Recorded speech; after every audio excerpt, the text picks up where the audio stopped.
¿Qué es una constitución? ¿Qué significa que seamos iguales ante la ley? ¿Cuáles son los derechos sociales? Todas estas son preguntas del actual debate político. Sin embargo, son conceptos jurídicos muchas veces difíciles de asimilar.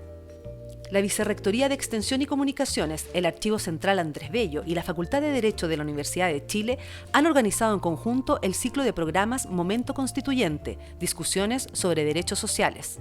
Nuestro objetivo es contribuir a la discusión pública y construcción del Chile del futuro, mediante un ciclo de discusiones donde especialistas de distintas áreas del conocimiento conversarán sobre las características de los principales derechos sociales y la mejor manera de garantizarlos. Sean todos bienvenidos a ser parte de este momento constituyente. Hola, estamos aquí en la Casa Central de la Universidad de Chile, en la sala Gabriela Mistral, donde actualmente hay una exposición llamada Momento Constituyente, que reúne documentos, prensa, artículos de discusión en torno al tema constitucional desde los anales de la República. Aquí queremos darle inicio a una serie de conversaciones en torno a los temas nucleares de la preocupación constitucional que ha estado presente en Chile en los últimos años, a partir especialmente del año 2011, cuando el movimiento estudiantil lo saca a la calle en medio de la discusión educacional y de los problemas educacionales. Por eso vamos a partir con este ciclo de conversaciones, justamente con ese tema, la educación, y su historia de reflexión en Chile y cómo se plantea, y lo estaríamos viendo hoy día como tema constitucional. Para hablar de eso, vamos a estar con Giorgio Jackson, diputado, Silvia Izaguirre, estudiosa y académica del CEP, y Fernando Atria, profesor de Derecho de la Universidad de Chile. Con ellos vamos a hablar de esto y de cómo en las discusiones constitucionales que hubo, los diálogos ciudadanos que tuvimos el año pasado, este tema se fue formando parte.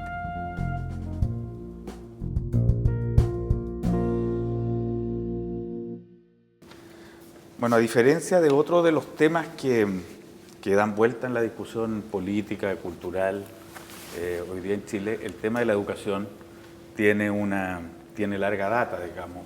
No es un tema que se esté discutiendo por primera vez. Voy a nombrar algunos hitos ya desde comienzos del siglo XIX, que viene siendo debatido con bastante intervención ciudadana y intelectual, digamos. En la Constitución del 1833 ya se establece que la educación pública es una atención preferente del gobierno. El año 1874 se consigna la libertad de enseñanza. En 1860 se promulga la Ley Orgánica de la Enseñanza Primaria y Normal. En 1920 la Ley de la Obligatoriedad de la Enseñanza Primaria, que esta es la conclusión ya de un periodo de discusión más interesante, digamos, donde se realiza un primer congreso pedagógico y ya se ha presentado de parte de los radicales el proyecto de ley de instrucción primaria obligatoria, gratuita y laica. La Constitución del 25 establece el derecho a la libertad de enseñanza, la establece como una atención preferente del Estado, pone la obligación de la educación primaria, crea una superintendencia de educación pública, y el año 61 ya comienza, ya con los tiempos que sabemos que están transcurriendo ahí, la educación se pone en el contexto de las necesidades de desarrollo y el desarrollo económico y la educación se plantean como parte de los objetivos conjuntos. Ahí se establecen las bases generales para el planeamiento de la educación chilena. Después viene Allende, la ENU, la educación pasa a ser parte de un proyecto socialista, uno de sus pilares importantes, y viene el golpe de Estado, Pinochet, donde como reacción de eso justamente la educación se traspasa en buena medida, sale del Estado, pasa a la sociedad civil, aparece la educación privada subvencionada, baja el financiamiento a la educación, o sea, el Estado baja mucho su aporte, los docentes dejan de formar parte de esta discusión, entran en el aula, no se quedan encerrados ahí, y la Constitución del 80 ya plantea la libertad de enseñanza, el derecho a los particulares a abrir establecimientos con las únicas limitantes de la moral las buenas costumbres y 2 valores fundamentales para la dictadura, que se llama el orden público y la seguridad nacional. Vienen los requisitos mínimos que se plantean, están planteados en la LOCE, y el Estado tiene un rol subsidiario en esto porque los principales responsables para el régimen militar son los padres y la ciudadanía. La LOCE, hay que decirlo, que es una ley de 10 de marzo de 1990. Un día antes de que dejaran la dictadura. El 2002 sale una ley que establece la gratuidad de la educación media. También están, y están por otra parte las normas que Chile suscribe en la realidad internacional de derechos humanos.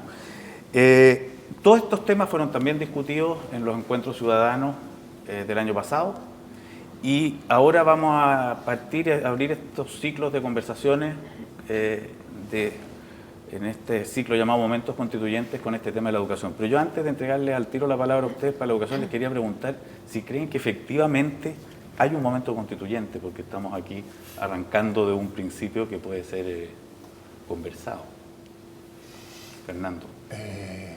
Bueno, la pregunta entonces sería, ¿qué es un momento constituyente?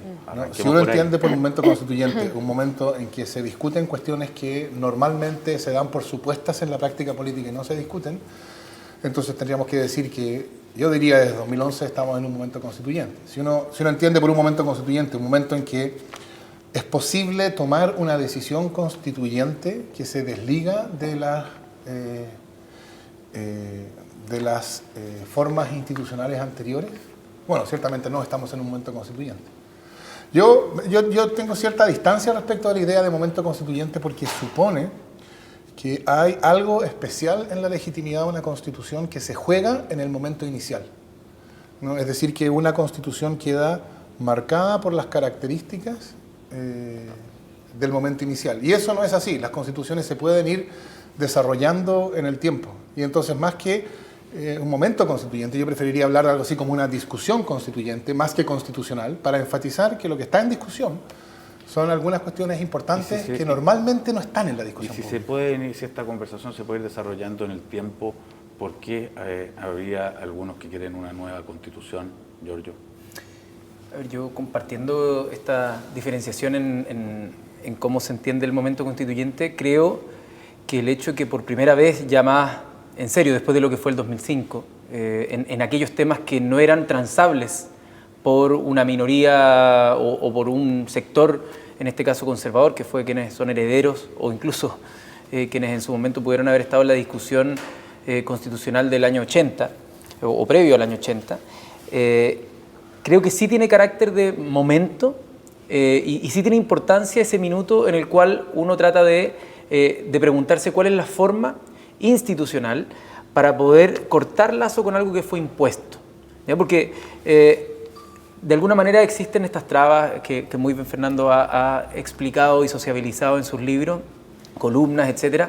Pero la pregunta y una de las cosas que tensionan es ¿cómo nos sacamos esto? Nos lo sacamos teniendo que pedirles por favor a un, en este caso 33% eventual o 34% en el Congreso, en las dos cámaras, con la voluntad de un ejecutivo, etcétera, o eventualmente se hace una crisis el sistema. Y yo creo que a mí me gustaría que esto hubiese pasado el año 90, o sea, que el año 90 hubiesen dicho ya volvió la democracia, vamos a echar atrás todo esto, pero sabemos que no pasó. Por lo tanto, eso que se postergó y de alguna manera fue manipulado, manejado por una minoría para no dejar pasar esa discusión sobre los principios fundantes de la Constitución que se instaló en el año 80, me parece que sí se están poniendo en discusión ahora. Por eso creo que es relevante el momento propiamente tal. Comparto con Fernando que después esa nueva Constitución debiese no tener las mismas ataduras que la que tiene actualmente, por lo tanto que permita que sea moldeable en el futuro. Más fácil que la actual, ¿no? De una manera más expedita. Pero yo creo que por eso es tan relevante esto que se está dando del 2011 a la fecha, porque pone en cuestión lo del 80 con fuerza, creo como no se había visto en esos últimos 20 años. Silvia. Sí, un matiz. Yo creo que hay que distinguir entre el pecado de origen que tiene nuestra Constitución actual y la forma o el contenido de nuestra Constitución. Las trabas que dice Giorgio no necesariamente son trabas. Pueden serlo si una mayoría, ¿verdad?, está en desacuerdo, pero hay constituciones que son legítimas en el mundo que tienen ciertas trabas, llamémoslo así, para resguardar ciertos asuntos, ¿verdad?, de mayoría circunstanciales. El punto es que estas trabas o cerrojos que nombraba Fernando Atria fueron puestas en un minuto donde la ciudadanía no participó. Entonces yo creo que aun cuando eliminemos todas esas trabas, el pecado de origen sigue estando en la Constitución y es que fue hecha en dictadura. Y de alguna manera la Constitución es un espacio común a todos, ¿verdad? Y que delimita, yo creo que la principal función de la Constitución es delimitar el rayado de la cancha, las reglas del juego, y que ese espacio común esté representando una mayoría más allá de una mayoría circunstancial, ¿verdad? Y O sea, ese pecado de origen hace que a ti te parezca interesante también pensar una nueva Constitución.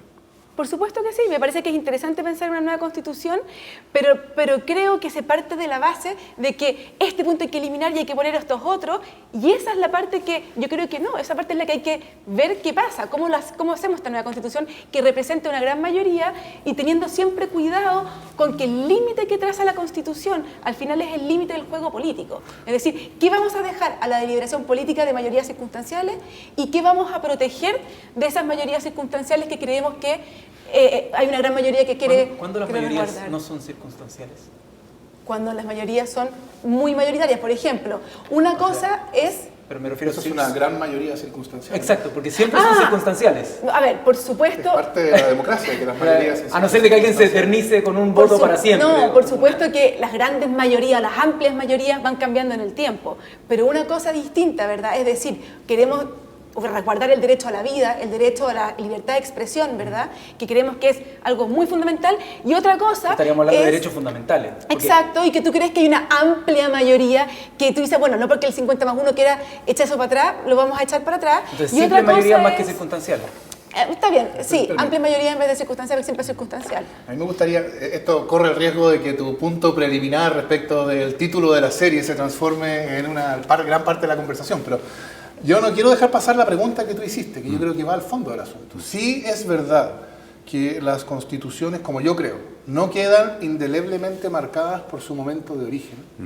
¿Por qué insistir en la necesidad de una nueva constitución en vez de continuar lo que se ha hecho hasta ahora, de ir reformando la constitución? Yo creo que es una pregunta extraordinariamente importante. De la que algunos dicen que queda muy poco de Sí, la del origen, sí. sus Y yo reformas son estaría más incluso de acuerdo en decir que del texto constitucional, Queda muy ojo, poco. del texto constitucional queda muy poco, pero de la constitución queda prácticamente todo.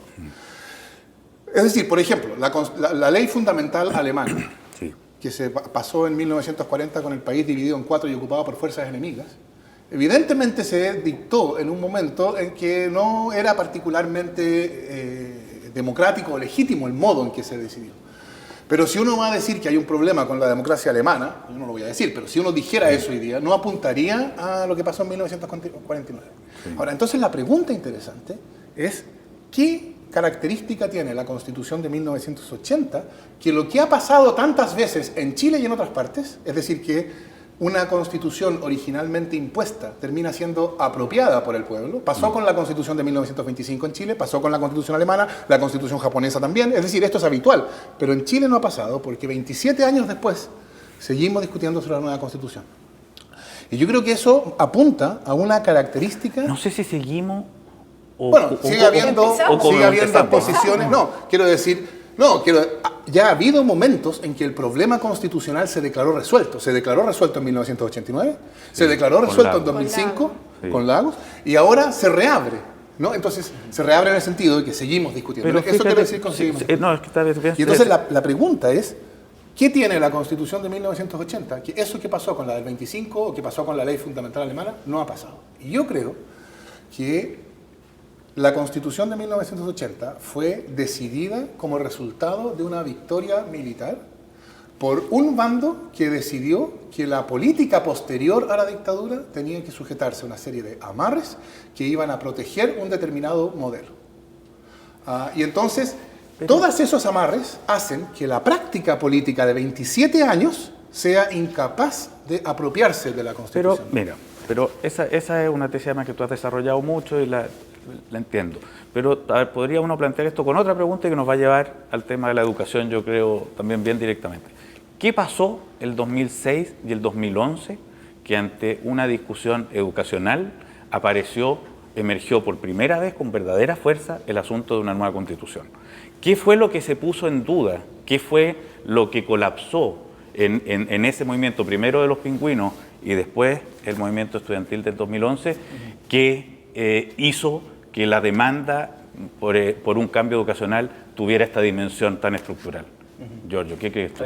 El 2006 fue probablemente la primera movilización post-dictadura que, más allá de dedicarse a temas gremiales o temas internos, por ejemplo, acá en la Universidad de Chile se discutió mucho a fines de los 90, pero los estudiantes por primera vez apuntan a la LOCE, ni siquiera a la Constitución, a la Ley Orgánica Constitucional, que fue, como decía Fernando, fue promulgada, fue dictada, decretada, el día antes de que se entregara el mando al primer gobierno democrático después de la dictadura, de Patricio Aylwin.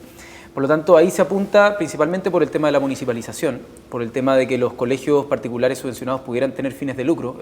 Asociar el lucro con la educación fue la vez que con más fuerza se instaló.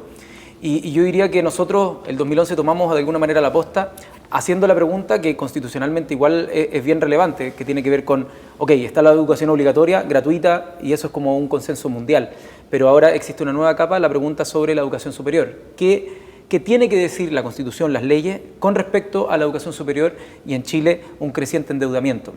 Entonces, el carácter que se empieza a disputar desde el sentido común tiene que ver con el derecho a la educación y la posibilidad o no con recursos de tenerlo, o sea, es decir, la gratuidad. Pero yo diría que desde las dirigencias estudiantiles y como más a nivel político, lo que se empieza a discutir es el rol del Estado, si es que es subsidiario o no.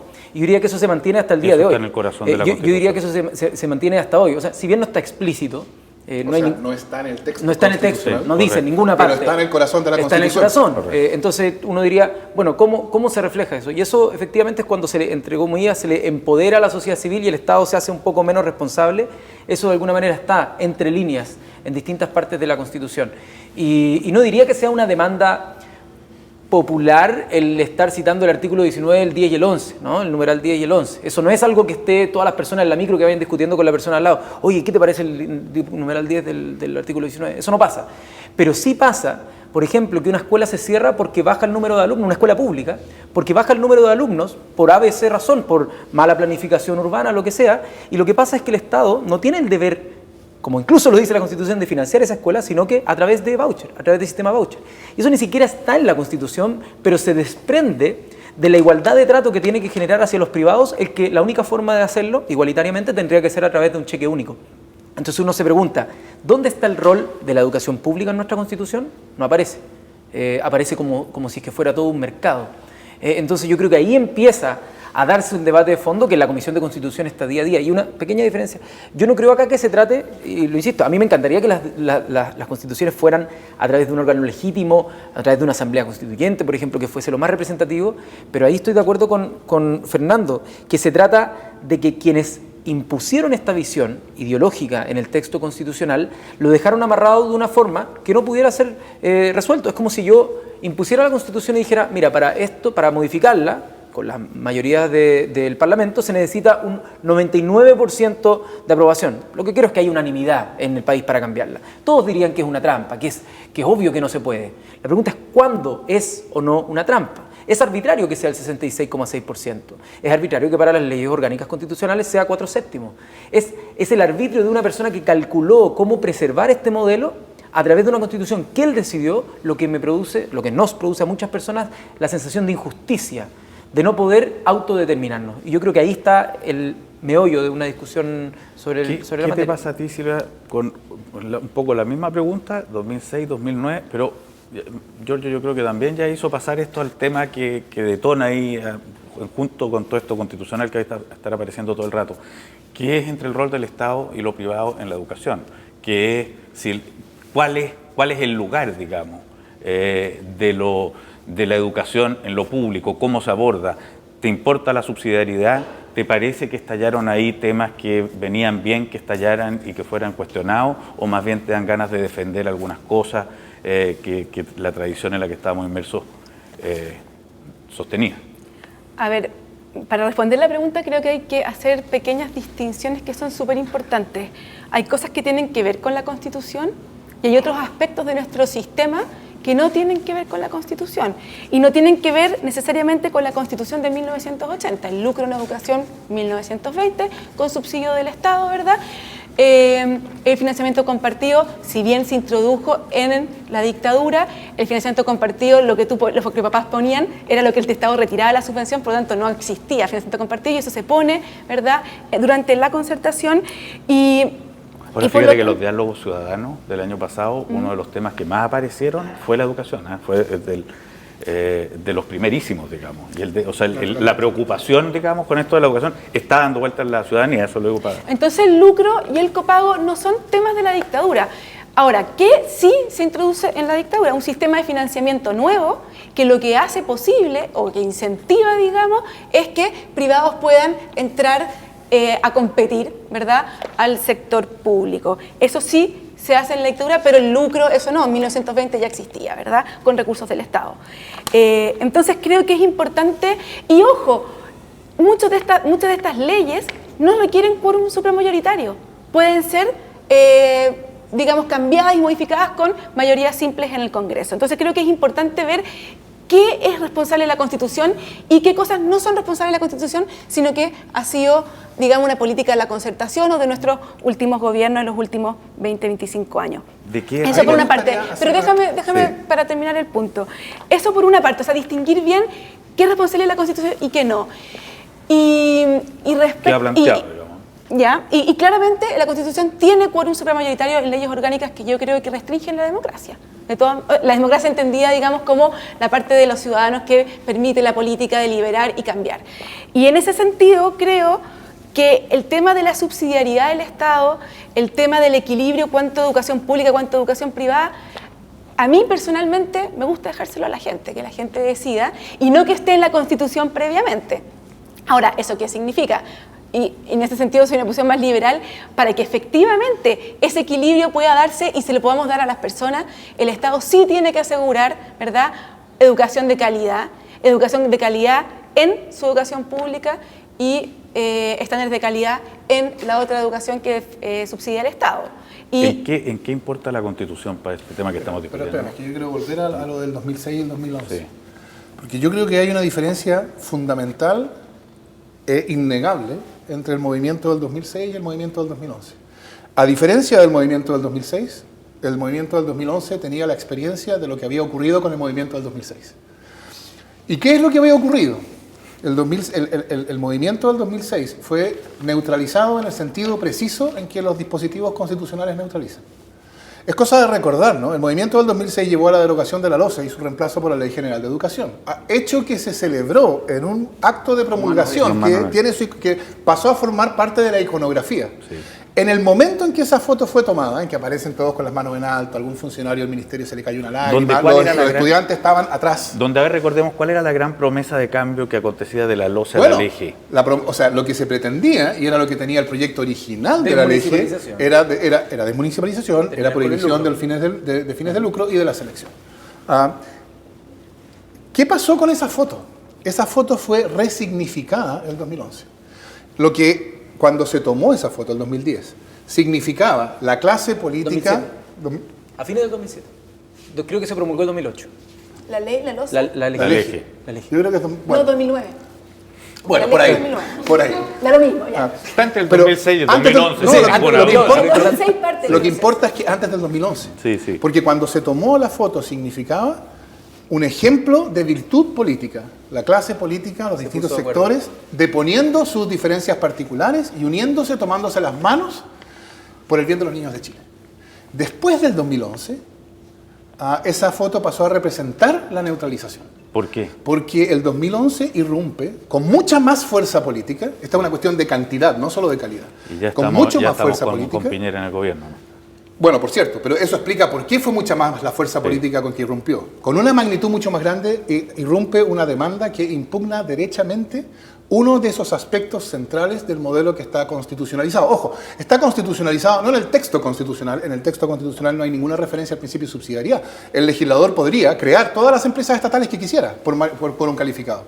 Pero eso no se hace, porque la Constitución, como una ordenación del poder, supone el principio de subsidiariedad. Entonces, el lucro que se autorizaba en 1920 no tiene nada que ver con un sistema educacional basado en la provisión con fin de lucro en la lógica del Estado subsidiario. Entonces, eso es lo que se impugna el 2011 por primera vez. Pero tenemos y esa impugnación, el 2011 ya es consciente, como no lo era tanto el 2006, que esa impugnación será constitucionalmente neutralizada. Es decir, que sin un cambio constitucional, sin una nueva constitución, la posibilidad de realizar esa demanda es fútil. Y la verdad es que los hechos prueban esto. O sea, la ley de inclusión se llevó al Tribunal Constitucional y solamente por quién era el presidente del tribunal en ese momento pasó. Si no, habría sido declarada inconstitucional prácticamente entera. Si hubiera sido fallado 2 meses antes, con la misma ley, la misma constitución, los mismos ministros, si hubiera sido fallado 2 meses antes, habría sido declarada inconstitucional. Y déjame, o sea, porque no solo lo neutraliza en el tribunal, lo neutraliza la discusión legislativa. O sea, cada vez que el Ministerio de Educación llegaba a decirte esto es lo que podemos presentar, tú le decías, pero ¿por qué no presentamos esto otro? Que es lo que creo que estamos de acuerdo. Y nos decían, no, porque la derecha lo va a llevar al Tribunal Constitucional. No digamos todavía que estamos de acuerdo. Eso ¿Qué era el esto y qué es esto otro?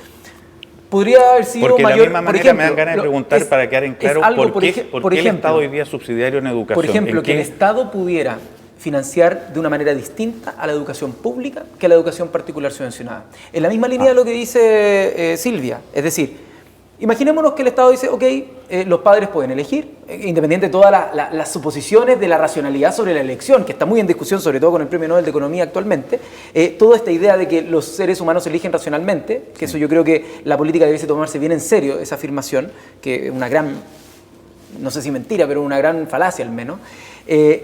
Todo el tema relacionado a que, al menos en las instituciones públicas, donde todos son acogidos, donde todos deben por ley ser acogidos, tenemos que financiarlo de una manera distinta. No a través del voucher, sino que financiémoslo basalmente.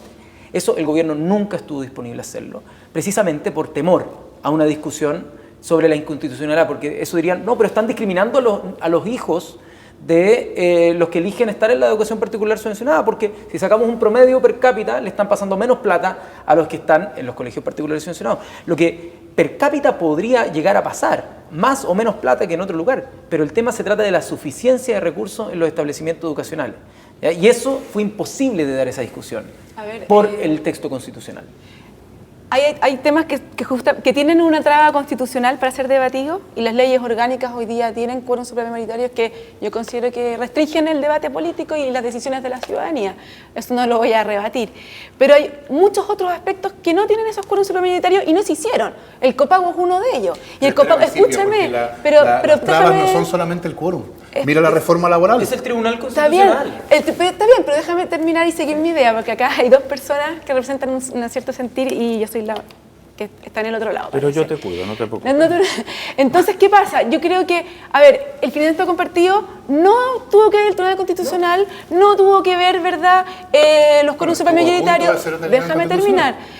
Y resulta, lo puso la concertación, durante los años de la concertación, y eso fue, y yo creo que es uno de los factores que más hizo segmentar la educación. Entonces, creo que hay que separar qué aspectos sí tiene que ver la Constitución y qué otros aspectos no tiene que ver la Constitución. Y respecto del financiamiento, de lo que habla Giorgio, yo creo que es importante distinguir cómo vamos a financiar la educación para que sea sustentable y se pueda sustentar una educación de calidad, tanto en el sector que financia el Estado, como en el sector del Estado propiamente tal. Creo que es una discusión válida. A mí sí me preocupan las discriminaciones arbitrarias, ¿ya? De que, por ejemplo, lo que estoy ocurriendo con los jardines infantiles, es decir, un niño que va a un jardín Junji recibe 200.000 pesos mensuales en un cierto nivel y el BTF recibe 50.000. Es que eso es lo que no recibe. Y no puede, escúchame, ¿puedo terminar? Sí, es que yo te interrumpo. Entonces, hay niños que van a un BTF que reciben 50.000 pesos y no tienen copago, no tienen nada, ¿verdad? Y están en una precariedad tremenda, mientras otros reciben 200.000. Yo creo que ese sistema de financiamiento está mal, hay que mejorarlo y buscar la mejor forma. Pero respecto de la subsidiariedad del Estado, nuevamente, y el rol que le compete al Estado, a mí personalmente, y acá creo que son legítimas las diferencias, yo prefiero que esa decisión se decida democráticamente en las urnas y no esté en la Constitución. Ahora, creo que hoy día esa decisión está restringida por la Constitución y hay que liberalizarla. El hecho de que el Estado pueda no tener un rol subsidiario y pueda ser mucho más proactivo en ciertas políticas, ¿verdad? O que efectivamente sea más subsidiario y descanse más en la sociedad civil, por ejemplo. Creo que esa es una decisión que corresponde tomar a la ciudadanía, ¿verdad? Con sus candidatos políticos y con su parlamento, y que hoy día, estoy de acuerdo, está restringida esa decisión por la Constitución, pero hay personas que quieren hacer lo contrario, que quieren de alguna manera amarrar el rol del Estado en la Constitución.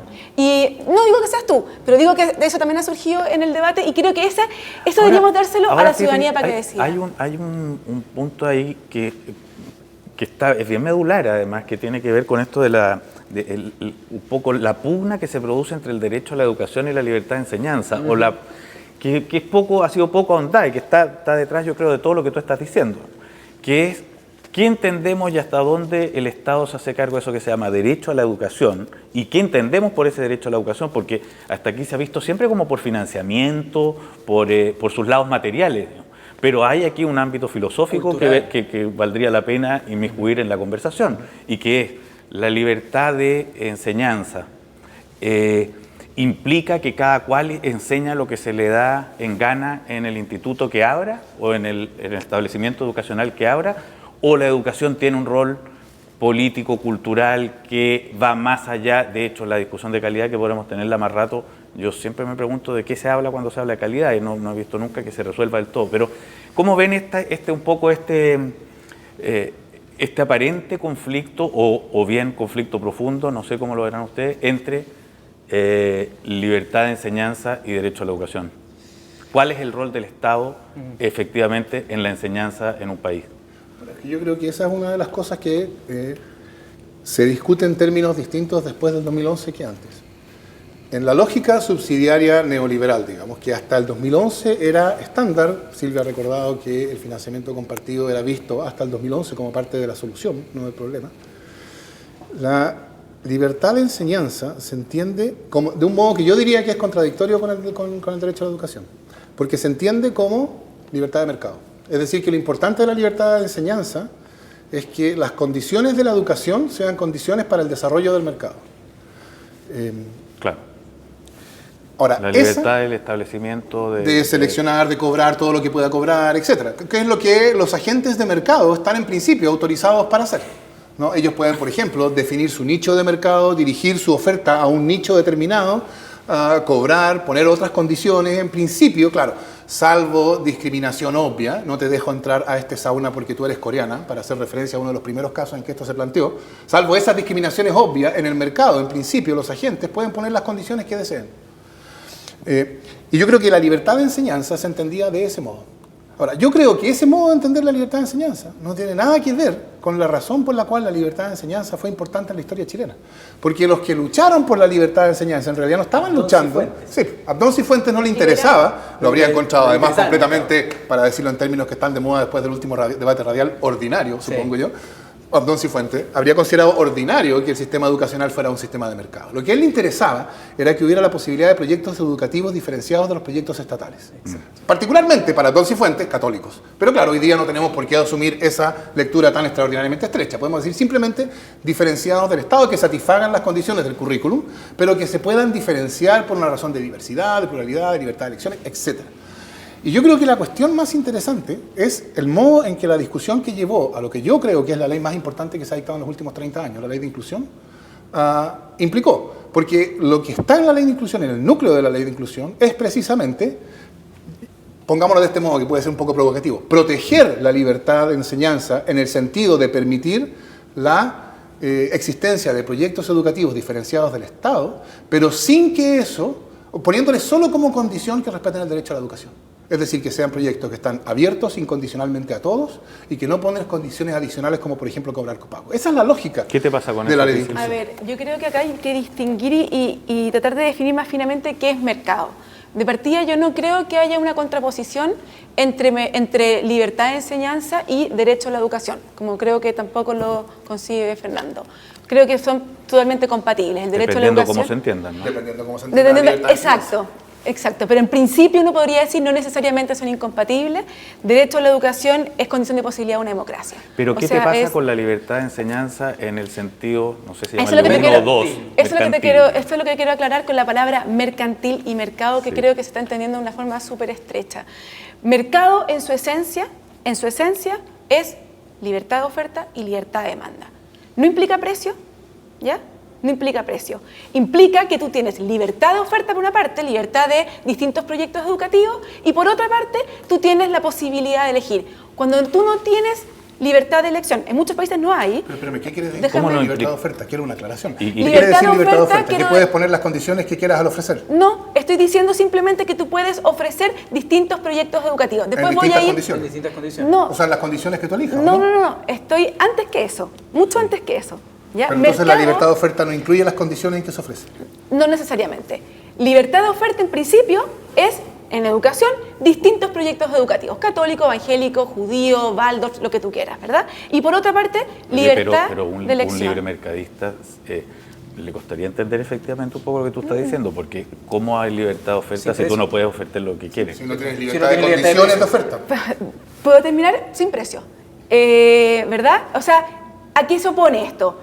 Cuando tú, por ejemplo, en Alemania, tú tienes el colegio al cual tú tienes que ir según el barrio. Todos los colegios son iguales, los que están son gratuitos y tú tienes acceso, están los particulares pagados en 10%, digamos, pero el resto son todos lo mismo y tú vas y tú no puedes elegir, tú eliges la casa donde vives, claro, pero tú vas ahí. Ahí no hay mercado, ¿ya? Hay un mercado inmobiliario detrás de eso, pero mercado probablemente tal, directamente en educación no hay.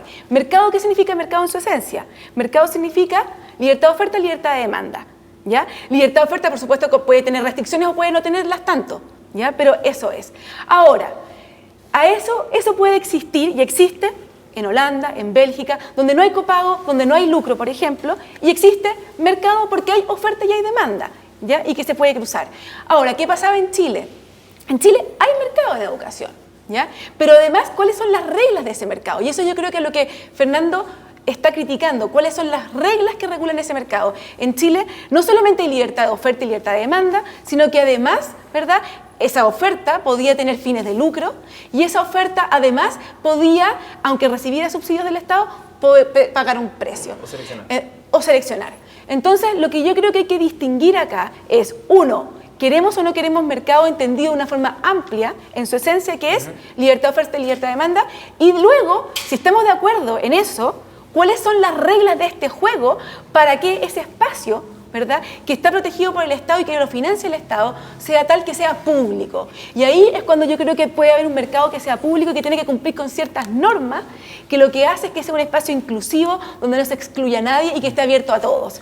Pero eso sigue siendo mercado y ese mercado existe en Holanda, en Bélgica y se habla así. Ahora, si quieren redefinir la palabra mercado, bueno, ya, esa es otra discusión, pero ese es el término mercado que se ocupa, digamos, en economía y en otros países. Algunos le llaman a eso, cuando no se fija precio porque van añadidos a un subsidio del Estado, se les llama cuasi mercados por lo general. O sea, alguien le llaman cuasi mercados porque no son mercados, precisamente. O mercado regulado. Se le llama cuasi mercado porque el Estado paga y no existen condiciones que son propias del mercado. Yo ahí estoy de acuerdo tanto con Fernando como que la ley de inclusión no terminó con el cuasimercado, ¿ya? Por ejemplo, la ley de inclusión no termina con esto que es tan propio del numeral 11 del artículo 19 de la Constitución, que es la libertad de abrir, mantener, organizar colegios sin otras restricciones que las buenas costumbres, la moral, la seguridad nacional o la defensa, no me acuerdo. El orden público. Y eso es, en efecto, yo creo, la parte fundamental de la concepción de libertad de enseñanza que está en nuestro texto constitucional. Porque, a ver, si es que uno solamente dijera, los padres tienen la labor preferente de educar a sus hijos, y como lo define así la libertad de enseñanza, eso no es contrapuesto a que tú puedas tener el colegio de un barrio, como sucede en Finlandia, como sucede en muchos países que decidieron organizar mucho más eficientemente la educación a través de ese tipo de sistema. Y eso no es contradictorio también con un sistema donde se pudiera hacer a través de voucher, pero no en el texto constitucional. La gravedad de nuestro texto constitucional en educación es que sobreideologiza lo que se entiende por libertad de enseñanza.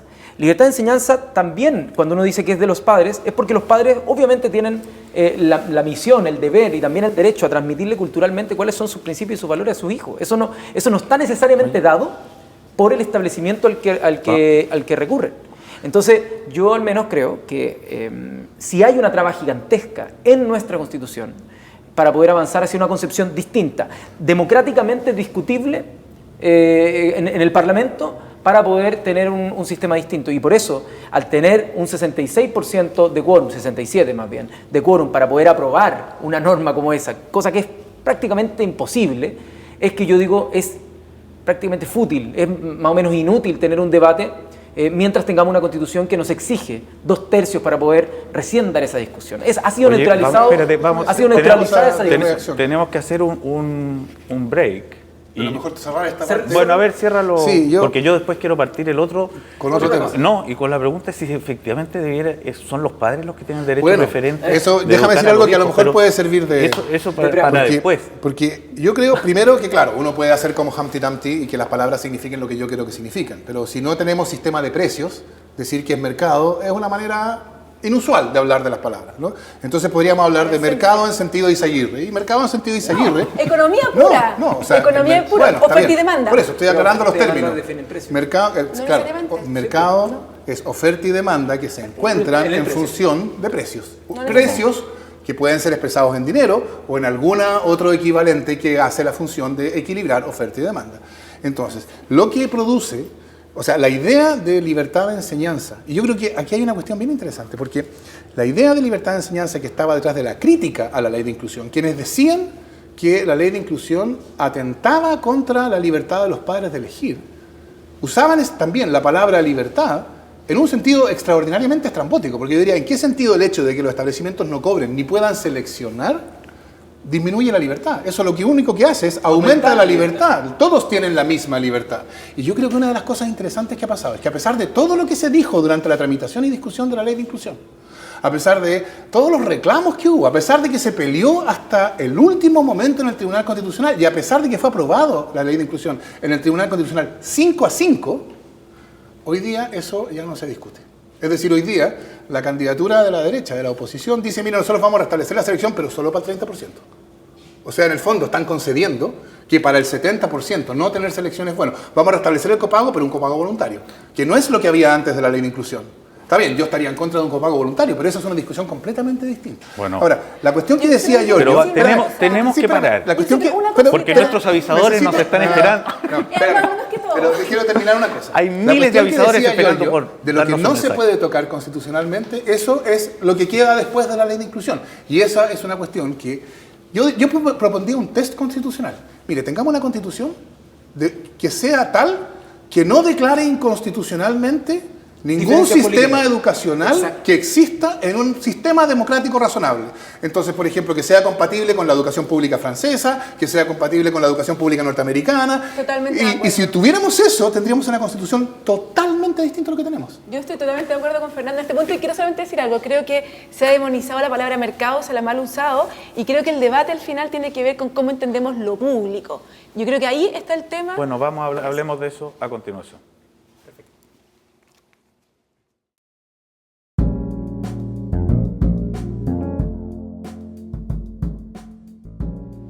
Mire, yo tengo la percepción de que una de las cosas que ha pasado con la discusión educacional es que empiezan a quedar siempre muchos términos que se asumen o se dejan pasar. Por ejemplo, uno es esto de que nadie sabe como los padres la educación que debieran tener sus hijos y no debiera haber derecho el Estado de entrometerse en lo más mínimo en ese tipo de decisiones. Pongamos en cuestión esto para defenderlo o no defenderlo. ¿Cuál es, en este equilibrio, según ustedes, digamos, la responsabilidad que el Estado podría llegar a tener por sobre los padres, si acaso existe alguna, o siempre los padres tienen, digamos, la prerrogativa en qué es lo que pase con los hijos? Si me atreviera a partir en esto, yo creo que va a depender de cómo, de cuán influyente se entienda el proceso educativo formal por sobre la educación de una persona. Porque es verdad que el padre siempre va a poder transmitirle lo que quiera a sus hijos, lo decía anteriormente, a través de todo el tiempo que pasa con ellos. Desde, a ver, la lengua se aprende con los padres, no se aprende ni en el jardín ni en la escuela, se aprende con los padres o los cercanos que están a un niño, al párvulo.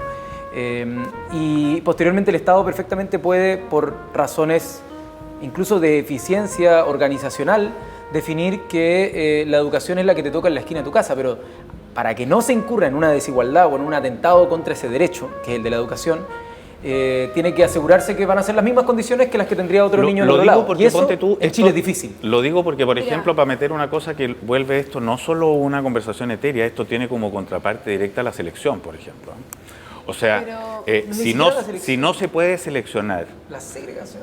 bueno, pero si un colegio no puede seleccionar, tú ya le estás quitando de alguna manera a los padres la posibilidad de dejar a sus hijos solamente con un grupo de gente que él quisiera Sí, que estuviera. obvio. Por ejemplo. Pero descartemos la selección. Pero- Como, Yo creo que este tema es mucho más profundo. O sea, a ver, la libertad de enseñanza creo que se tiene que entender en el marco de una democracia donde la educación es condición de posibilidad de esa propia democracia, es decir, es el autogobierno de los ciudadanos. El Estado tiene que asegurar que las personas, los niños, los jóvenes, tengan una formación ciudadana y por lo tanto tienen que cumplir con ciertos estándares, ciertos contenidos y cierto aprendizaje para poder ser plenos ciudadanos. Y no ¿Hasta puede- dónde haces llegar tú ese? y eso hoy día está en el currículum nacional, que es obligatorio para todos los niños menores de 18 años en Chile. Entonces un papá no puede decidir, fíjate que las mujeres necesitan menos educación que los hombres, no les voy a enseñar matemática. Eso no puede ocurrir en Chile y me parece bien esa limitación a la libertad de enseñanza. Entonces hay que definir bien cuál es ese espacio de libertad de enseñanza, siempre y cuando, y como te decía, no entre en pugna con ciertas exigencias que tienen que tener los ciudadanos. Y nuestro currículum es bastante amplio, es decir, no solamente te establece cuántos conocimientos de matemática, de historia. Ahora se metió formación ciudadana porque creemos que es importante para la formación de los niños, deporte, en fin, uno podría decir incluso que nuestro currículum es demasiado maximalista, ¿verdad? Y en ese sentido incluso hay proyectos educativos como los colegios antroposóficos, Waldorf, que no pueden estar reconocidos por el Estado porque no cumplen con a plenitud con esos estándares que establece hoy día el Estado, digamos. Pero yo creo que pensar libertad de enseñanza así tan ampliamente como pasando a llevar ciertos derechos fundamentales de la democracia, creo que es un error. ¿Qué piensas tú, Fernando? Yo creo que, mira, una de las cosas que les sorprendía a mis amigos ingleses cuando yo estaba en Inglaterra era siempre que se encuentran dos chilenos, me decían ellos, ¿no? Se preguntan qué colegio estudias. Lo primero que se preguntan es ¿en qué colegio estudiaste? Y aquí a mí, me decían ellos, no se me ocurriría no porque está mal, sino porque me da lo mismo. O sea, lo único que me dice que vivía en Edimburgo en vez de vivir en Glasgow, pero aparte de eso no me dice nada. Es un grupo muy pequeño el Lo que se pasa- importa, digamos. Bueno, claro. O sea, pero en general no importa. Pero en Chile, saber dónde estudió quién Y es muy te da importante en un Chile. mapa total de toda la Claro. relación. Es la pregunta maestra. Te Es la- responde total. todas las preguntas que tú necesitas saber. Tú sabes de qué te puedes reír, de qué no te puedes reír, qué bromas puedes hacer, cómo tienes que hablar, etc. Y eso, claro, eso es un problema. Ahora, yo creo que esta discusión ganaría mucho si uno pudiera poner, por así decirlo, paño frío. Mire, en muchos países que son perfectamente aceptables, no estamos hablando de Norcorea, en muchos países la idea de libertad de enseñanza es una idea que no importa. Uno va al colegio que le toca y el Estado tiene el deber de velar porque las escuelas sean todas más o menos equivalentes, precisamente para que la escuela que a uno le toca sea más o menos igual que la escuela que le toca al otro. En Chile eso no se puede decir, ¿no? Porque decir eso en Chile es Norcorea. Sí. Porque Chile funciona con esta lógica provinciana de que todo lo que no sea lo que hemos hecho durante los últimos 25 años es Norcorea. Es bien insólito. Ahora, yo creo que en el caso chileno, nosotros estamos, como yo creo que esto debería evolucionar. La Uno debería Silvia te está pensar. viendo como Kim Como Kim Il-sung, ¿ah? Kim Es que Jong-un. creo que está reduciendo el debate, porque la verdad es que en Alemania, yo viví 7 años en Alemania, la libertad de enseñanza es súper importante y se resguarda que ciertas personas puedan elegir proyectos educativos muy distintos, budistas, antroposóficos. ¿Qué pasa? Que allá la educación pública, y ese es el dilema que tenemos acá, la educación pública ya es de tal calidad que para la mayoría de los ciudadanos que no tienen una tendencia muy inclinada hacia el budismo, hacia el catolicismo, ¿verdad?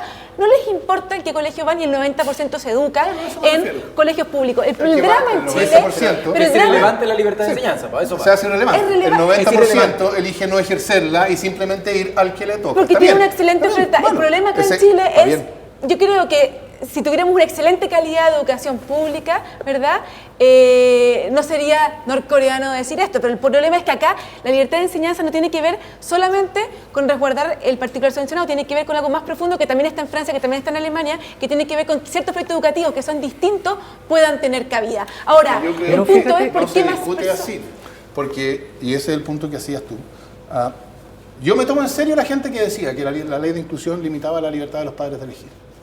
Entonces, en vez de decir, porque yo por mucho tiempo yo decía, no, eso es un error, no limita, sino amplía, etcétera, lo que decía antes. Pero uno podría decir, bueno, ya, no. Entendamos que cuando la gente dice la prohibición de selección, sobre todo, limita la libertad de los padres de elegir, que ellos tienen razón, porque nos están diciendo qué es lo que entienden ellos por libertad. Claro. Eso que es limitado por la ley de inclusión es lo que ellos llaman libertad.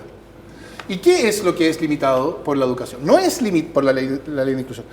Ciertamente no es limitado la posibilidad de elegir un proyecto budista o un proyecto católico o un proyecto protestante. Eso no es limitado, sino maximizado. Todos tienen la misma elección, los hijos de padres separados pueden elegir proyectos Opus Dei, ¿no? Entonces, eso no es limitado. ¿Qué sí es limitado? Lo que es limitado es usar esa libertad guiada no por la finalidad de elegir un proyecto educativo determinado, sino por la finalidad de elegir un criterio de exclusión. Exacto. Es decir, de elegir con quién mi hijo no se va a educar. No, ahí sí, ahí la selección es importante, porque entonces yo voy a un establecimiento que tiene las condiciones de selección A, B y C, y yo por ir a ese establecimiento y quedar, garantizo que mis hijos solo se van a educar con niños que satisfagan las condiciones A, B y C. ¿No? Eso es lo que es limitado. Y yo creo que esa comprensión de la libertad de elegir de los padres es una comprensión que era profunda, era muy importante en la lógica del modelo que nos heredó la dictadura. Y es una que la ley de inclusión contribuye a dejar de lado y reemplazarla por una comprensión de la libertad en que lo que importa es que todos los padres puedan elegir diversos proyectos educativos. Y la condición, por cierto, es que los proyectos educativos no pueden decir, mire, usted por la conformación familiar no es compatible con este proyecto educativo. Usted porque este proyecto es muy intenso en involucramiento de los padres, así que supone que la madre está en la casa. No porque nos interese que la madre esté en la casa, por cierto, sino porque nos interese que pueda venir a las 3 de la tarde, los días, a participar de las academias, a aprender con su niño, etc. Todas esas maneras en que se manifestaba esta idea de que la libertad es libertad de elegir criterios de exclusión, son los que fueron impugnados por la ley de inclusión. Y yo creo que independientemente de todas las limitaciones, eso va a cambiar, esa ley va a cambiar la manera en que discutimos todas las cuestiones de educación para el futuro. Yo diría que va a ser una ley importante, yo la aprobé, pero tuvimos esta discusión con Fernando porque da un marco mejor en la relación de el educando con el estudiante. Exacto, sí, el educando y su familia con el establecimiento, más no entre el establecimiento con los otros establecimientos y con el Estado. Y para eso necesitas cambiar la Constitución. Exacto, para eso necesitas cambiar la Constitución. Porque, y hay que cambiarla. Porque desarrollamos eso porque lo quiero entender. El cambio en la relación, ahora te tratan como un ciudadano, seas quien seas, ya no están esos criterios de exclusión. Pero el punto de partida de un sistema que se basa, por ejemplo, en un sistema de financiamiento que tiene que ser igualitario, porque si no comienza, entre líneas, a vulnerar el principio de igualdad que se establece en el trato dada la libertad de elegir, hace que ciertos colegios tengan absoluta desventaja para poder, entre comillas, competir con otros. Y van a una tendencia agónica hacia la muerte, hacia el cierre, o hacia tener mala calidad, o como queramos llamar, no van a poder invertir tantos recursos, muchas cosas que no van a poder hacer por la forma en cómo están financiados estos proyectos. Entonces, Silvia decía, bueno, pero es que lo que bastaría es mejorar la oferta pública. Yo diría que acá la pregunta es el huevo o la gallina. Yo creo que tiene que ser un poco al revés, porque los cambios en las estructuras educativas van a tardar tanto en poder dar que una generación reconozca como el colegio público como el mejor que existe. Tú no tienes tan claro que ese sea el camino. Digamos. Yo no creo que sea el camino. Yo creo que el camino va a ser, de alguna manera, entendiendo que hay, que van en paralelo, van las dos cosas juntas. Uno tiene que a la vez ir restringiendo los niveles de angustia que sufren los padres por tener que elegir un colegio. Esa cuestión es bien dramática. Tener que elegir un colegio es algo bien angustiante, sobre todo porque con la ley de inclusión van a haber muchos que en su primera o segunda opción quizás no entren. Lo más probable es que sea en la tercera o en la cuarta. Y eso también define la ciudad. Si es que nosotros nos damos, como que con la ley de inclusión y con esta libertad de elegir, estamos aguantando que en el colegio, en la granja, sea malo porque igual el padre tiene la oportunidad de venir al Instituto Nacional o al Carmelo Carvajal. Si es que así lo desean, pueden postular y están en las mismas condiciones. Y si no quedó, bueno, tendrá que ir a otro. Pero geográficamente la segregación que es hoy día urbana se entiende como algo válido, porque tú igual puedes postular a tu hijo al Colegio Público de Las Condes, ¿no? Nadie te lo va a restringir. Y yo creo que eso también hay que impugnarlo. Y eso se impugna, suena difícil decirlo, pero restringiendo el ámbito desde el cual el padre puede expandirse en la ciudad, pero fuertemente garantizando que en esa escuela, en ese barrio, sí va a tener exactamente la misma calidad que en otro lado. Y eso a la vez, imagínate la consecuencia social que trae esto, en cuanto a el sistema de transporte que tiene que construir, hacia las relaciones de los padres para el tiempo que puedan tener con sus hijos. O sea, lo que desencadena el que los padres puedan dejar que sus hijos se vayan caminando a la escuela y caminando de vuelta, es algo que, como en el barrio, es algo yo creo que no se magnifica y que es piedra fundamental de los sistemas, por ejemplo, nórdicos. Y la transformación que producen en el mismo barrio. Exacto. Silvia. Sí, yo creo que me gustaría hacer 3 distinciones. Una, cambios constitucionales no necesariamente van a mejorar la calidad de la educación ni la gestión de la educación pública. O sea, el otro día estaba en un debate constitucional donde una persona decía que los hospitales públicos no tenían máquinas de mamografía por la Constitución. O sea, yo creo que hay constituciones en Latinoamérica extensas en derechos, ¿verdad?, donde la educación pública es de pésima calidad. El otro día Gregory Elacqua mostraba un gráfico impresionante. Ha bajado la demanda por educación pública, o sea, la matrícula ha bajado en 400.000 niños. Es lo que ha bajado también la matrícula de niños en el sistema. No en el sistema completo son 400.000, pero han bajado sobre todo del sector público. Pero el sector público ha aumentado en un 30% su dotación de personal. Y ojo, no en profesores ni en psicopedagogos, sino que en asistentes de la educación. O sea, hay un problema... ¿Quiénes son esos? ¿Los psicopedagogos también son asistentes de la educación? No, los psicopedagogos no están considerados como asistentes de la educación. Asistente de la educación está considerado, por lo menos lo categorizaba así en este estudio, que son personas que hacen tareas como aseo, jardinero, guardia, etcétera. ¿Ya? Aumentó en un 30%, ha bajado la matrícula en 400.000 estudiantes. O sea, hay un problema de gestión importante, ¿verdad?, en el sector público. Hay un problema de gestión política importante. Todos los que están en política saben la presión que ejercen los partidos por llenar cargos políticos en los municipios y en el Estado central. Entonces ahí hay un tema súper complejo que yo creo que la reforma constitucional no va necesariamente a resolver este problema. O sea, segundo, ¿cuál es la vinculación constitucional ahí? Porque claro, uno podría decir, la cuestión no es si la Constitución va a decir no debe haber sobredotación de personal en las escuelas públicas, ese no es el punto. Pero ¿qué es lo que explica, creo yo, que sí hay una conexión entre el problema en la salud pública y la Constitución? Sí la hay, porque el diseño constitucional, el Estado subsidiario, etcétera, supone que los sistemas públicos van a ser fundamentalmente dirigidos a los más pobres. Y entonces tú tienes lo público para los pobres y para el resto el mercado. Esto en salud, esto en educación. Y eso, en los hechos, no en la teoría, en los hechos significa, porque claro, cuando el sistema público, el sistema que me atiende empieza a ser deficitario, el perjudicado reclama.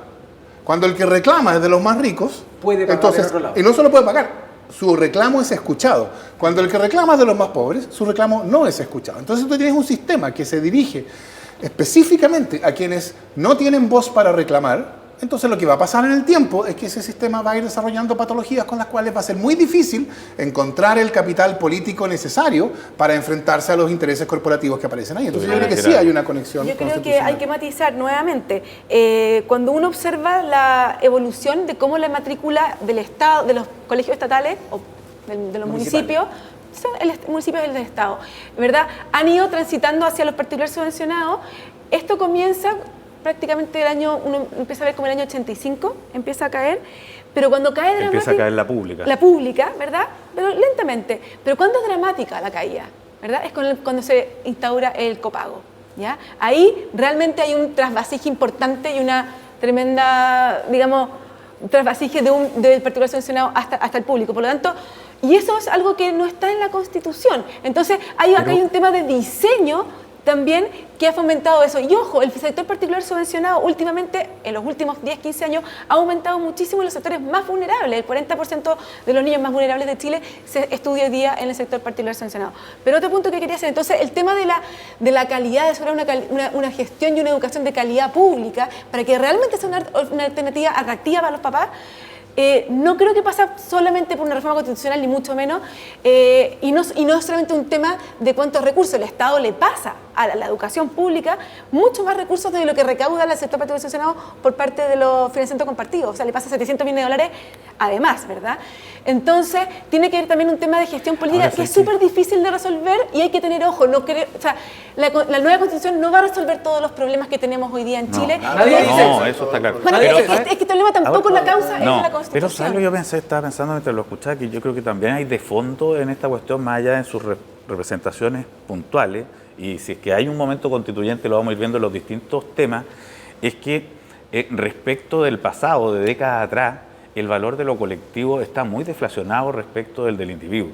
Entonces, pensar solucionar determinadas cosas bajo la mentalidad que alguna vez en el mundo tuvo una presencia mayor, va a ser un tema complejo. O sea, piensa tú, para poner una cosa bien así como genérica, pero piensa tú que hasta en los años 90, siempre recuerdo esto cuando se habla de cualquier tema por el estilo, más de la mitad del mundo era socialista. Hoy día no, desapareció.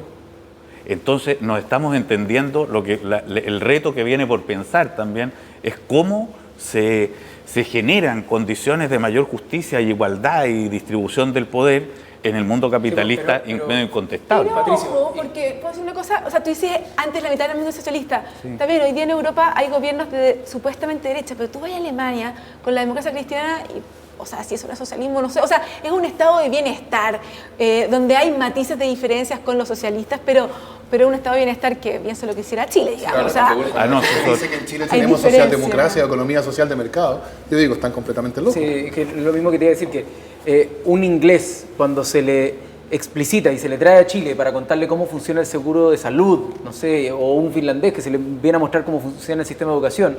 Por eso se marcaban titulares en todos los diarios y los tenían que poner a los directores. Decían, lo que está en Chile no entiendo la discusión. Estamos claros en el extremo que estamos nosotros. Entonces, la discusión con respecto, tú decías, a la palabra o al legado del socialismo del siglo pasado, es distinto, por ejemplo, de la socialdemocracia en Europa, que fundaron la unión de los países y su desarrollo, dicho sea de paso. Tú ves cómo ese asunto no va con el tren fuerte. Pero ahí es importante decir una cosa, o sea, muchas veces se cree que poniendo más derechos en la Constitución y abultándola más, ¿verdad? Vamos a crear un estado de bienestar. Y cuando tú miras los países que de verdad tienen bienestar, o, ¿cómo se dice? Estados de bienestar, y los países que tienen social, constituciones abultadas, no hay correlación absoluta. Y tiene que ver mucho más con el ingreso económico o la riqueza de ese país. No es absoluto, porque hay países como Estados Unidos que no lo tienen, ¿verdad? O sea, hay siempre excepciones. Y además el estado de bienestar se construyó cuando Europa estaba destruida. O sea, en términos del ingreso del PIB per cápita europeo en 1945, la verdad.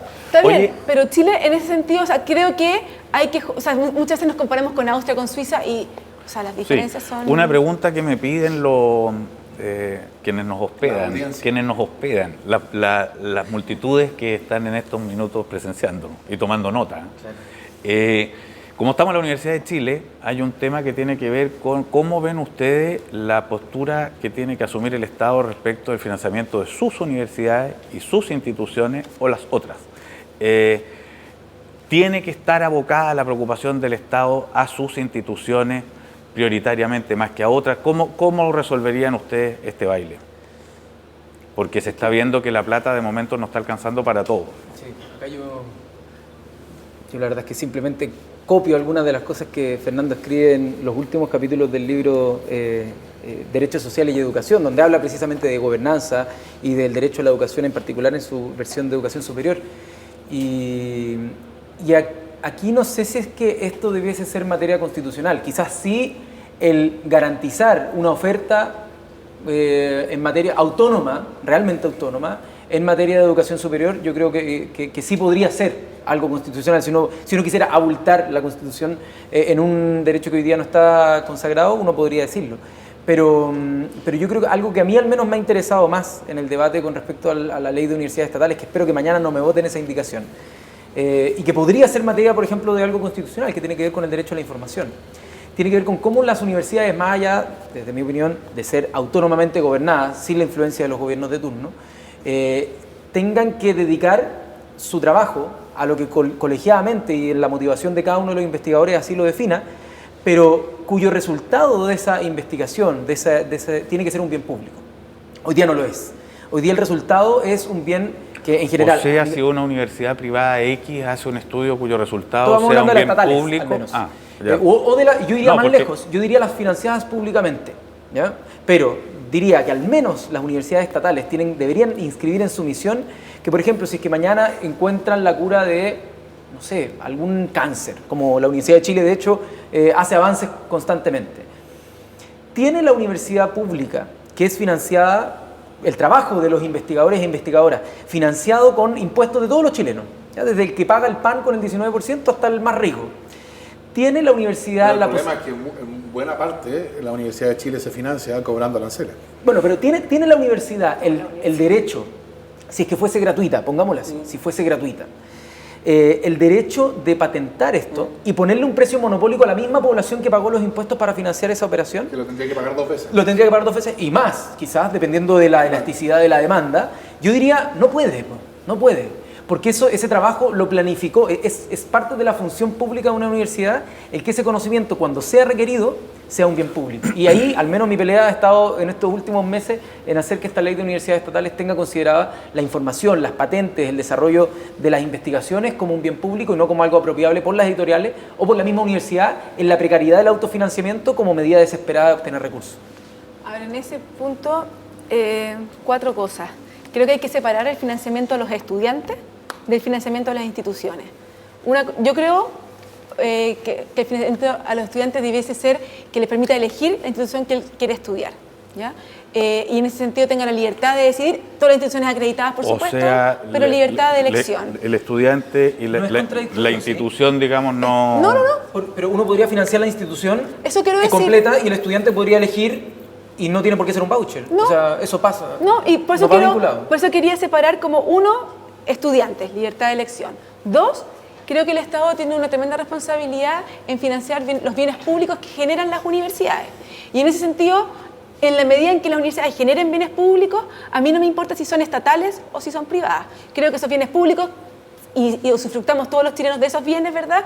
El Estado tiene una responsabilidad en ellos y los debe financiar. Y un tercer aspecto tiene que ver con las universidades que son... ¿Tú no harías distingo entre la Universidad de Chile y la Universidad de los Andes si es que eso que están abocados a... En la investigación. En las universidades complejas, no. O sea, la Universidad Austral, por ejemplo, que es privada, la Universidad de Concepción, que es privada, la Universidad Católica, que es privada, ¿verdad? Y confesional también, y la Universidad de Chile, en la generación de sus bienes públicos. ¿Bienes públicos en dominio público te refieres tú? O sea, que sean accesibles Investigación, sí, por supuesto, accesible para todos, ¿verdad? Y que el Estado los esté financiando porque no existe ¿cómo se dice? Filantropía en Chile como para generar estos bienes públicos y los estudiantes no tienen por qué pagarlos ellos con sus aranceles, que es lo que ocurre hoy día en Chile. Que el Estado se ponga con esas investigaciones que generan bienes públicos. Y respecto, en una tercera derivada, con las universidades que tienen que ver con el Estado, sí creo que el Estado tiene un compromiso con esas universidades y tiene que asegurar que exista calidad y distribuida en el territorio nacional, pero también creo que tiene que haber un resguardo respecto de que esas universidades respondan a los intereses del país y no que estén capturadas por los intereses de los académicos, que muchas veces ocurre eso en Chile. Están capturadas por los intereses, yo lo vi en la Facultad de Filosofía en la Chile, ¿verdad? ¿Cómo se hace eso? Eso Suena con gobiernos, bien, pero- con gobiernos, o sea, la fórmula que ha existido, no hay ninguna fórmula, no hay ninguna bala de plata, pero hay distintas fórmulas y una que ha dado bastantes resultados y la que se está implementando en algunos países, en Finlandia por ejemplo, es que el gobierno corporativo tiene al menos la mitad de sus representantes que son externos a la universidad. ¿Quién los elige? ¿Ah? ¿Quién los elige? Ahí depende, pueden ser electos, por ejemplo, como en Penn, creo que es en Pensilvania, creo que son elegidos por la ciudadanía misma. Tú vas y votas como ciudadano y eliges estas personas, otras veces son nombrados por el gobierno, otras veces son nombrados por distintas instituciones representativas. Es decir, hay distintas fórmulas, yo no creo que hay una fórmula, hay distintos modelos, pero en Chile hoy día, por lo menos la Universidad de Chile, que es la que yo conozco, está absolutamente capturada por los intereses de los académicos y yo lo he visto en la Facultad de Humanidades y me da pena. Yo creo que esta discusión sobre la universidad y lo público de las universidades estatales, que tiene que ver lo estatal con lo público, etcétera, es una discusión donde se manifiestan varias de las cosas que veníamos discutiendo. Porque como estamos aquí en la Universidad de Chile, yo me voy a permitir usar un lenguaje que no usaría en campaña, me retarían si lo como, porque me dicen tienes que poner un lenguaje más como. Yo diría, la cuestión es, las ideas tienen sistema. Hay una lógica sistemática en las ideas. Entonces, cuando veíamos antes que la libertad de enseñanza tenía 2 significaciones, eso mismo vuelve a reaparecer aquí. Y reaparece aquí en la forma en que la autonomía universitaria, que yo creo que es una cuestión muy importante, tiene dos significaciones. Una que niega la autonomía, esa es la ironía, ¿no? Entonces, por ejemplo, yo creo que autonomía universitaria es lo que define una universidad. ¿Pero qué quiere decir autonomía? La manera que corresponde al mercado, por así decirlo, autonomía es que el dueño puede hacer con su cosa lo que quiera.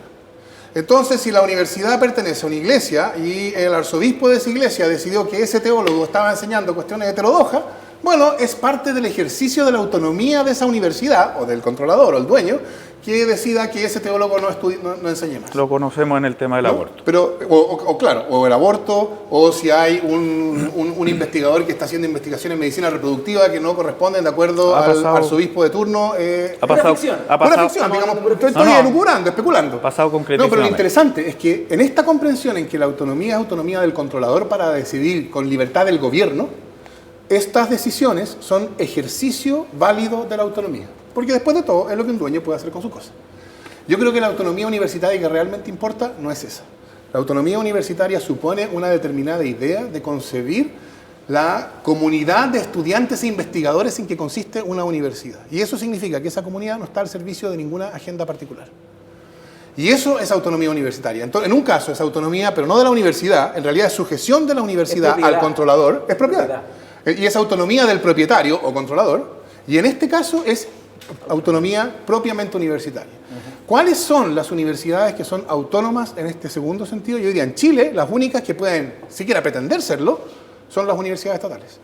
Porque en las universidades estatales nadie está lícitamente, nadie está autorizado para imponer o para decidir que la universidad va a estar al servicio de una agenda particular. Por supuesto, hay fenómenos de captura en algunos casos. Yo creo que decir que la Universidad de Chile está completamente capturada por sus académicos es una exageración, pero evidentemente hay problemas. ¿Tú no has capturado del todo? Yo no tengo nada capturado, pero he sufrido también en algunos momentos fenómenos de captura. He sufrido fenómenos de captura, pero yo creo que de ahí a decir la Universidad de Chile está completamente capturada, o sea, la forma de gobierno de la Universidad de Chile es un entero y completo fracaso, yo creo que es una exageración que nos ayuda a pensar formas de gobierno que pueden ir compensando algunos problemas que hay efectivamente en la universidad. Y eso, lo que importa, eso lleva a un reconocimiento de la especificidad de las universidades estatales y a una discusión sobre formas de gobierno. La otra cuestión, entonces yo creo que esa es una dimensión en que las universidades estatales son importantes y es importante que el Estado las fortalezca porque es importante para todos los chilenos que existan centros de investigación y enseñanza que no están al servicio de ninguna agenda particular. ¿Eso debiese ser agenda constitucional o simplemente legal? O sea, yo creo que la Constitución de 1925, después del Estatuto de Garantía, garantizaba la autonomía universitaria y decía autonomía económica, administrativa y académica. Yo creo que es una buena idea que esté garantizada constitucionalmente, pero no haría ningún punto demasiado extraordinario. La universidad estatal al final es el espacio que te garantiza para la libre expresión y libre investigación. Y eso nos importa a todos los ciudadanos. Exacto. Ahora, la otra parte... Y por lo tanto el Estado la debiera priorizar a la hora de ver a dónde destina sus fondos. Desde luego. Ahora, espérame. Eso tiene que ser compatible. Lo digo. Pero es que déjame responder a esa pregunta. Porque hay otra dimensión que también es importante. Y es la dimensión en la cual la educación es un derecho. Y si la educación es un derecho, el régimen de los derechos es un régimen universal. Y ahí yo creo que tiene sentido decir que la educación superior tiene que someterse a un régimen común para todos, entre los cuales incluyo, porque no es la única cosa, gratuidad, ¿no? Entonces la gratuidad tiene que ser común para todas las universidades que satisfagan las condiciones. Bueno, entonces que a mí me parece que uno de los problemas que tuvo el movimiento constituyente del 2011 fue que de la pública, gratuita y de calidad brilló demasiado más la gratuita. Bueno, pero espérame, es que esa cuestión es también importante. Fíjate en la discusión que... Déjame finalizar esta cosa. O quizás la más importante, lo digo ahora para ponerle... Cuando esto se discutió en el Tribunal Constitucional, el Tribunal Constitucional tomó una decisión que es insólita y que pasó piola porque convenía a quienes fueron al Tribunal Constitucional. Porque la idea era si podía la ley poner ciertas condiciones que no dependían de la calidad del estudiante ni de la acreditación de la universidad, por ejemplo, porque eran estatales, ¿no? Para el acceso a la gratuidad. Y el Tribunal Constitucional dijo, eso es una discriminación arbitraria porque es un derecho del estudiante. Pero fíjate tú que con el sistema como se creó, ahora resulta que el rector o la junta directiva de una universidad privada puede decidir, nosotros no vamos a entrar a la gratuidad. Y si la universidad decide que no entran a la gratuidad, entonces los estudiantes de esa universidad se quedan sin gratuidad. Pero uno diría, pero perdón, ¿no era la idea de que la gratuidad era un derecho del estudiante? ¿Cómo? Y que tanto es así que no podía ser afectado por la ley, que la ley no podía decir, mira, esta universidad sí y esta universidad no, pero ahora resulta que los dueños de la universidad sí pueden decir, nosotros le negamos el derecho a la gratuidad a los estudiantes. Yo creo que ahí la única solución coherente es decir, aquí por supuesto la gratuidad es universal, sin perjuicio, y esto no prejuzga por supuesto, de que eso no quiere decir gratuidad universal para todas las instituciones como hoy día existen. Habrá también una discusión de cómo tienen que ser cuáles son los estándares de reconocimiento a la cual las universidades van a tener que sujetarse, o los centros de formación técnica, que pueden bien cambiar. Pero la lógica en términos de los estudiantes tiene que ser universalidad. En términos de las instituciones como espacios de libre investigación científica tiene que ser las universidades estatales, porque son las universidades que no están sujetas a agendas particulares. Pero una cosa, ¿la gratuidad tiene que estar en la Constitución o no? Para mi gusto no. Para mi gusto tiene que ser una cosa que se delibere y que sea y que esté al servicio de la Yo diría, tiene que estar en la ciudadanía. Constitución. Usemos este estándar. Tiene que estar en la Constitución todo lo que en una asamblea constituyente se decida por 2/3 de los votos que está en la Constitución. Está bien, Ese pero sería un estándar políticamente operativo. Yo creo que la gratuidad estoy no de acuerdo. llegaría a la Constitución. Pero me da lo mismo, porque si no llega a la Constitución, Llegará bueno, habrá una que ley discutirla en la política. Y no Eso, llegará bueno, tampoco ya. por 2/3 una prohibición a la gratuidad. No, tampoco llegará. Exacto, Esa es la diferencia, Con el- para volver al tema constitucional, de lo que Lagos alguna vez, porque Lagos la chunta, Lagos alguna vez dijo, esta discusión No le tiene que diga eso, partir yo de una tampoco. hoja en blanco. Sí, Porque tiene si que parte partir de de una una hoja en blanco, Oye, pero digamos ojo, que sea por 2/3, pero los lo que no aportes- tiene 2/3 no Exacto. llega a la Oye, Constitución. pero una cosa, los aportes basales a las universidades estatales, eso no tiene que ver con la Constitución. De hecho, se puede hacer, lo puedes aumentar, lo puedes reducir. Y la gratuidad también, lo puedes hacer incluso hasta por glosa presupuestaria. O sea, acá la Constitución no ha sido un impedimento para hacer la gratuidad ni los aportes basales Ya, a las vamos a hacer un último universidades del corte. Estado.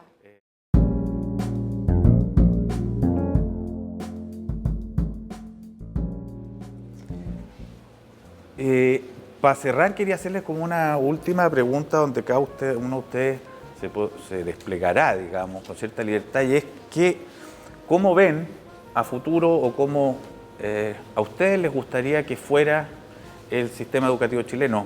Más o menos, ¿cómo debiera organizarse o qué grandes o no grandes reformas tener?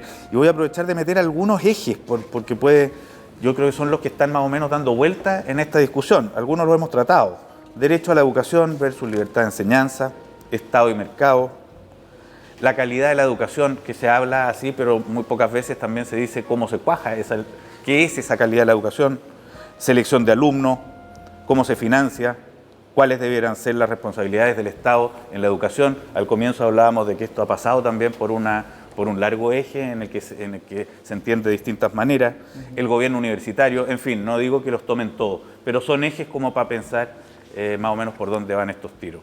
Señorita Silvia, por ser la dama. Qué machista. Bueno, entonces no, Silvia.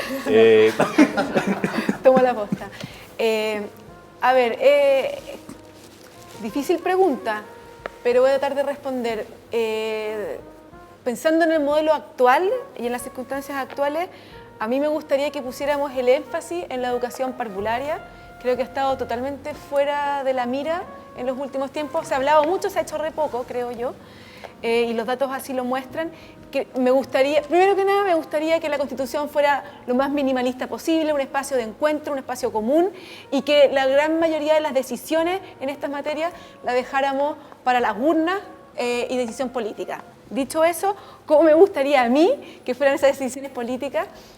Me gustaría una educación donde se respeta la libertad de enseñanza, una libertad de enseñanza que supone libertad de proyectos educativos, con libertad de los padres de elegir, no de discriminar, como decía Fernando, y donde eso no entra en conflicto con el derecho a la educación, que implica la educación como condición de posibilidad para tener ciudadanos que puedan desarrollar sus vidas, sus proyectos vitales, donde podamos tener una ciudadanía más igualitaria, con mayores oportunidades, sin tantas desventajas, y donde además, digamos, el país se pueda favorecer con esto y tener más crecimiento. Y para eso, para lograr eso, creo que es importante poner énfasis en la educación temprana, en la primera infancia. Creo que es importante volver a mirar la educación técnico-profesional, que siempre, da lo mismo que el gobierno, siempre ha estado en segundo plano, el hermano pobre de la educación escolar. Creo que tenemos un tremendo desafío que hacer ahí, y creo que el eje que yo creo que hoy día falta es la calidad, y yo sé que es muy ambiguo hablar de calidad, ¿ya? Pero hay ciertos indicadores como el uso del lenguaje, la comprensión lectora que tienen nuestros estudiantes, que cuando observamos la comprensión lectora de distintos estudiantes vemos que el factor socioeconómico sigue siendo el factor principal que explica diferencias, ¿verdad? Y que eso también determina oportunidades laborales futuras y de desarrollo de las personas. Y para eso, para trabajar la calidad, creo que el tema fundamental son los docentes, el capital humano en Chile. Tenemos que trabajar para fortalecer la formación de los docentes, para trabajar en temas que tienen que ver con el aula. Yo decía, en Finlandia acaban de eliminar las asignaturas, el mundo se está moviendo hacia un sistema más integrado de aprendizaje, nosotros estamos 200 años atrasados en ese respecto. Yo esperaría que ojalá el foco en los próximos años se centrara en esto, que es importante y que causa un impacto directo en los estudiantes y no tanto muchas veces en cosas más estructurales que tienen menos impacto, que es mucho más indirecto, sin dejar de decir que es importante también el tema estructural, pero hemos dejado totalmente de lado lo que ocurre dentro del aula y creo que es importante retomar eso. Y por último decir que no veo como contradictorio el tema del financiamiento por estudiante o el voucher, que hoy día hay una cierta izquierda que se opone. Creo que el sistema por voucher tiene ciertos beneficios, como el trato que no discrimina a los estudiantes entre sí. Ahora, ese voucher tiene que estar pensado de tal manera que efectivamente sea una cantidad que asegure educación de calidad. Yo creo que hoy día el problema que tenemos es que el monto que se entrega por estudiante es bajo. No alcanza para asegurar una educación con buenos salarios para los docentes, con buena formación continua, etc. Así que creo que ahí hay que encontrar un cierto equilibrio y espero que hacia allá avancemos. Fernando. Yo creo que cuando uno piensa sobre la educación y sobre la educación con cómo debería ser la educación en el futuro, cómo es la educación a la cual uno aspira, que en alguna manera es hablar de cómo es el país al cual uno aspira, yo creo que el caso de la educación es un buen ejemplo, es una buena ilustración de eso. La idea detrás de que la educación es un derecho social, es que es parte del contenido de la ciudadanía. Y entonces todos tienen un derecho a una educación igual. Una educación igual, por supuesto, no quiere decir a la misma clase de historia, a las 10 de la mañana, los martes en blanco y negro, a la manera de Alemania Oriental. No, una educación igual quiere decir una educación que abra iguales oportunidades de desarrollo de la personalidad, porque las posibilidades de desarrollo de la personalidad no pueden estar vinculadas al lugar donde uno nació en la sociedad.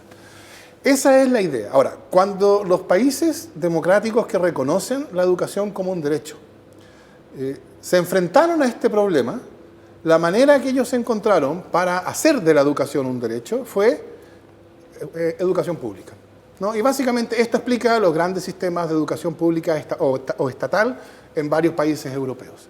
Eso, diría yo, es la manera de pensar la educación como un derecho en un contexto pre-neoliberal. Nuestra situación actual es distinta, porque nosotros tenemos que pensar en cómo construir un sistema de derechos sociales en un contexto post-neoliberal.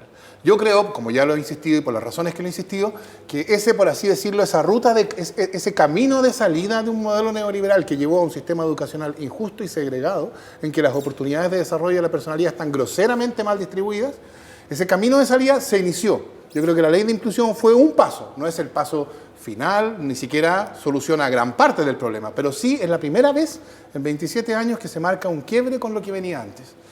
Y eso, diría yo, es lo que yo llamaría un régimen de lo público. Lo que importa no es una educación que sea provista por entidades estatales. Está la diferencia entre pensar el derecho a la educación en un contexto post-neoliberal y pensar en un concepto pre-neoliberal, como lo hicieron los europeos, sino que toda la educación se provee conforme a un régimen que da cuenta del hecho de que lo provisto, educación, es un derecho de ciudadanía. Y eso implica, por ejemplo, primero las condiciones de la ley de inclusión, sin fines de lucro, sin selección, sin copago. Después implica una forma de financiamiento que descansa en crear condiciones para la calidad. Un régimen post-neoliberal que reconoce la idea de pluralidad de proyectos educativos, eso es lo que hace un régimen de lo público, reconoce la pluralidad de proyectos educativos, pero lo sujeta a todas a condiciones que son de igual ciudadanía. Tiene un problema, no puede medir la calidad como resultado, porque medir con la calidad como resultado implica o usar un estándar mínimo o uniformar los proyectos educativos por la vía de imponer un estándar de calidad. Entonces, más que pensar la medición de la calidad como un resultado, la discusión hay que anticiparla y hay que preguntarse cuáles son las condiciones de operación de las escuelas en Chile que van a hacer probable que la educación provista sea de calidad en el proyecto A, que le importará desarrollar la sensibilidad artística, o calidad en el proyecto B, que le interesará desarrollar la capacidad matemática, por supuesto con algún mínimo común, eso sí. Entonces, yo creo que cuando uno piensa un sistema educacional desde la óptica de asegurar a todos, como parte del contenido de la ciudadanía, iguales oportunidades de desarrollo de la personalidad, uno introduce al sistema o a la discusión un criterio. Cuando discutamos sobre calidad, cuando discutamos sobre selección, cuando discutamos sobre financiamiento, que nos va a servir, porque nada de esto se va a conseguir de un día para otro. Es decir, no hay ninguna reforma que pueda lograr llegar hasta donde queremos llegar ni siquiera un periodo presidencial. Este es un esfuerzo que va a tener que mantenerse de modo persistente para salir de un modelo neoliberal y llegar a un sistema educacional que consagre, que reconozca, no en las declaraciones constitucionales, sino en los hechos, que la educación, el igual desarrollo de las oportunidades de la personalidad, es importante para todos. Y eso entonces supone tener discusiones de un modo distinto del que las teníamos antes, y yo creo que estamos en eso, estamos aprendiendo nuevos términos de la discusión. Giorgio. A ver, yo parto reconociendo como un conflicto, como una tensión, como incluso en muchos casos un problema, el que los padres tengan que dedicarse tanto tiempo a poder escoger una escuela y muchas veces cruzar la ciudad completa para poder postular una escuela y poder quedar en una escuela. Viendo la experiencia en otros países, esa discusión ni siquiera se da, no está el conflicto porque simplemente van a la escuela que queda cerca del barrio y eso tranquiliza a los padres, eso los mantiene bien porque saben que tienen las oportunidades ahí. También reconozco como un conflicto el que se entienda, y en las mismas palabras de Silvia, como una discriminación el que a colegios distintos se les trate distinto. Cuando, por ejemplo, los costos de operación de un colegio rural podrían ser completamente distintos para ejercer precisamente el derecho a la calidad de un niño ahí, que en una conurbación urbana donde la concentración y la escala permite que los costos per cápita sean muchísimo más bajos, que el costo marginal sea cada vez menor, prácticamente cero. Por lo tanto, que se entienda eso como discriminación y que la Constitución pudiera incluso interpretarla como una discriminación, me parece que nos conduce a que tenemos un problema constitucional en la manera como financiamos y como entendemos sistémicamente nuestro derecho a la educación.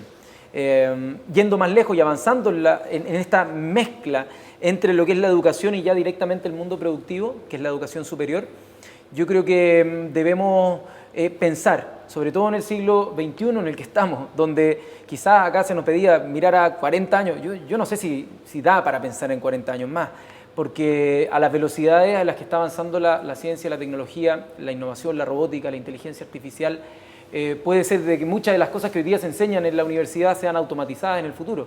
Y por lo mismo, entender que ese conocimiento que se cree, no hay que temerle a la robótica, no hay que temerle a la inteligencia artificial si están puestas al servicio de la sociedad.